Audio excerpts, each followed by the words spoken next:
Two former top officials of Uganda National Road Authority Unra have earned themselves a 5-year jail term for abuse of office that led to loss of SHS 24.7 billion in the Katosi road scam.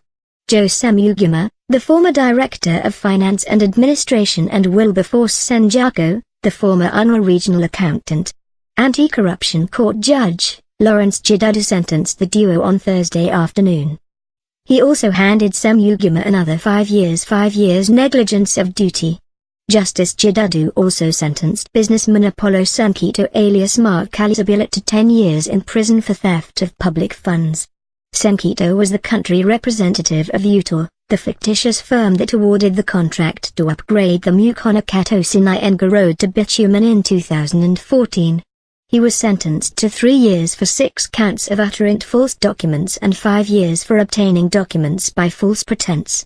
Justice Chidudu said the 3 were convicted because of the key role they played in the movement of money from Unra accounts to Apollo Senkito's fictitious UTOR company. Chidudu noted that UTOR's bid would have collapsed at the tendering stage if the 2 former Unra staff had nipped the scheme in the bud by verifying the security and performance guarantees. The 2, Chidudu said, chose to go to bed with Senkito by advising him to even replace forged securities and backdate them to ensure that the scheme succeeds. This matter is in court because the 2 looked the other way instead of reporting false documents to Unra management, he said. The judge described Senkito as the main architect of the scam.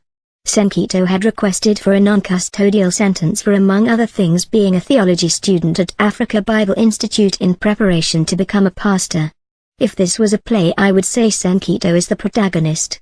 It's good news that Senkito is taking theology studies. Indeed, he needs salvation. Like St. Paul, who after conversion to Christianity wrote most of his letters while he was in prison because of his faith, so will Senkito continue his theology studies while in prison, he ruled. The judge rejected prosecution's request to make a compensation order because no audit was carried out to ascertain the exact amount of money lost in the scam, given that some road work was done.